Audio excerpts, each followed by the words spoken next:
হরি হে দীন বন্ধু। পারবে, তুমি চেষ্টা করো, চেষ্টা করো রূপম।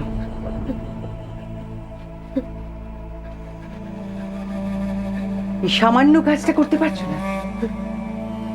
আচ্ছা ঠিক আছে, ঠিক আছে, দাও দাও, আমি দেখিয়ে দিই, আমি দেখিয়ে দিলেই তুমি পারবে।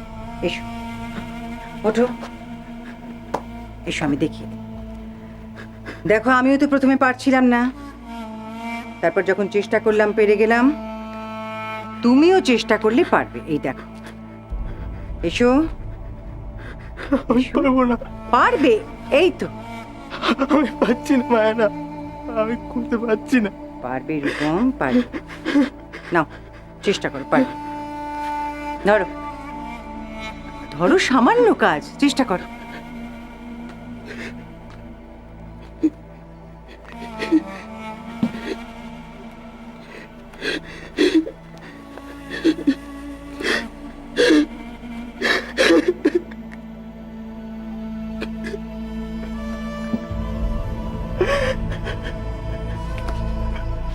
আমি পারবো না, আমি পারবো না,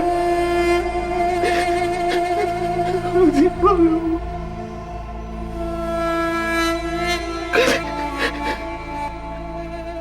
কেঁদো না রূপম, কাঁদতে নেই বাবা।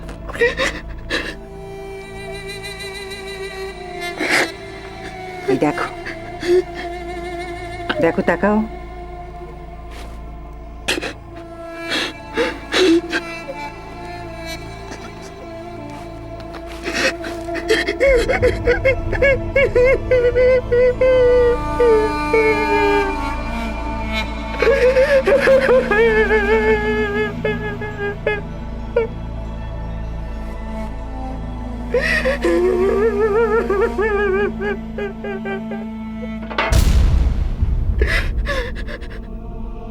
এই সামান্য কাজটা করতে পারলে না রূপম? এটা তো খুব চিন্তার কথা। সামান্য একটা কাজ, এরপর তো তোমাকে কত বড় বড় কাজ করতে হবে, কত দায়িত্ব তোমার। সম্পত্তি দেখাশোনা করতে হবে, সিদ্ধান্ত নিতে হবে, খাতায় সই করতে হবে। রূপম, কি করে হবে? একবার যদি তোমার কর্মচারীরা জেনে যায় যে মালিকের কোনো কাজ করতে হাত পা কাঁপে, তাহলে বাবা তোমার উপর তারা ভরসা পাবে কি করে?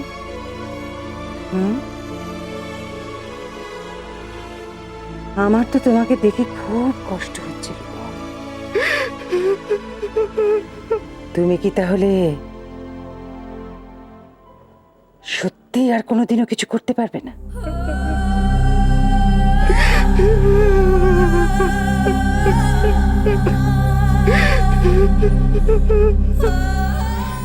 এইভাবে ওর মনোবল ভেঙে গেলে ও তো কোনোদিনও সুস্থ হতে পারবে না, কোনোদিনও না।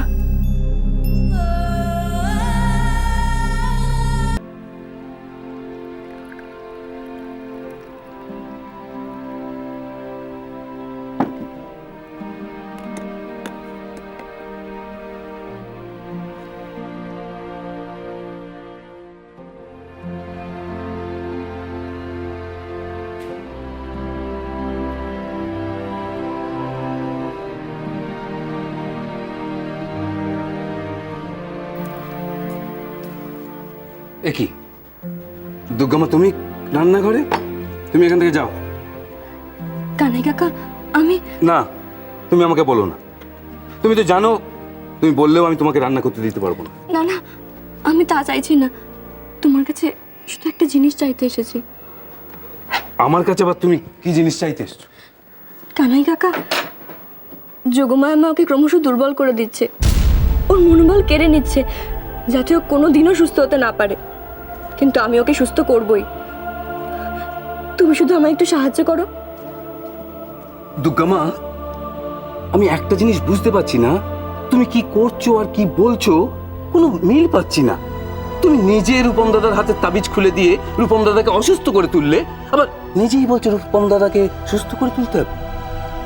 দেখো, আমি বোকাশোকা মানুষ, এত বুঝি না, তবে আমি কোনো অশান্তি পছন্দ করি না। না কানাই কাকা, কোনো অশান্তি হবে না। আমি বলছি, তুমি যে আমাকে সাহায্য করছো এ বাড়ি কেউ জানতে পারবে না। দুর্গামা, এ বাড়িতে কোনো জিনিস লুকিয়ে করা যায় না। আমি তোমাকে কোনো সাহায্য করতে পারবো না। কিন্তু কানাই কাকা, তুমি যদি আমাকে সাহায্য না করো আমি তোকে সুস্থ করে তুলতে পারবো না।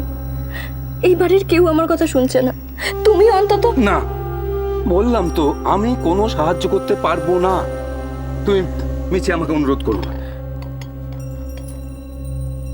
কানাই কাকাও আমার কথা শুনছে না, আমায় বুঝতে চাইছে না। কি করব এখন? কি করে বোঝাবো কানাই কাকাকে?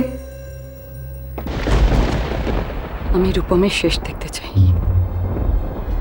যত তাড়াতাড়ি সম্ভব আপনি রূপমকে বুঝিয়ে দিন যে ওর কোনো কাজ করার ক্ষমতাই নেই।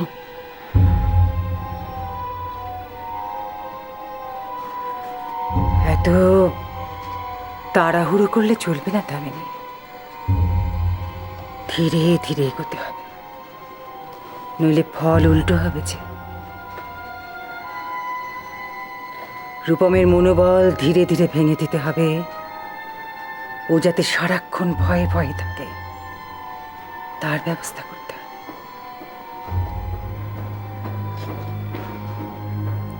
আমি অনেক সহ্য করেছি, আর পারছি না।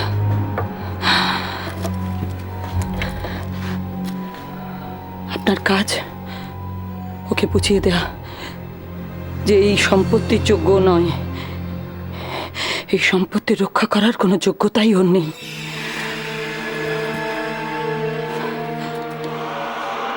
আড়ালে নয়, আমি চাই এই সবার সামনে, বাড়ির সবার সামনে দাঁড়িয়ে রূপম ওই সম্পত্তি আমার হাতে তুলে দিচ্ছে।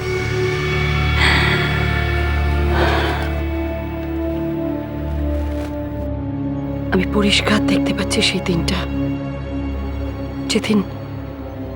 যেদিন রূপম সম্পত্তি আমার হাতে তুলে দিচ্ছে, ওই সম্পত্তি আমার হাতের মুঠোয় চলে আসছে।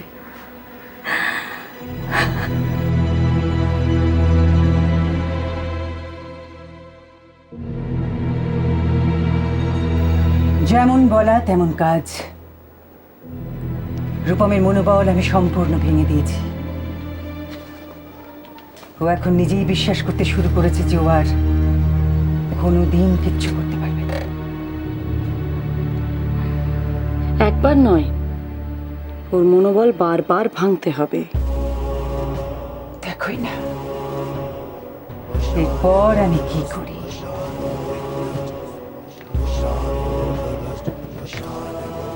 হাসি মুখে আমার ঘরে এসেছিল রূপম, খুব খুশি ছিল, ধরে নিয়েছিল যে খুব তাড়াতাড়ি সুস্থ হয়ে উঠবে। তারপর কাঁদতে কাঁদতে আমি ভালো হব না, আমি কোনোদিন কিছু করতে পারবো না বলতে বলতে নিজের ঘরে ফিরে গেছে। এইভাবে কয়েকবার যদি ওর মনোবল ভেঙে দেওয়া যায় তাহলে আর কোনোদিনও মাথা তুলে দাঁড়াতে পারবে না দামিনী। কি করবে তখন? দুর্গা কি করে সুস্থ করবে রূপমকে? আর আমাদেরও রূপমকে দিয়ে সম্পত্তি লিখিয়ে নেওয়া অনেক সহজ হয়ে যাবে।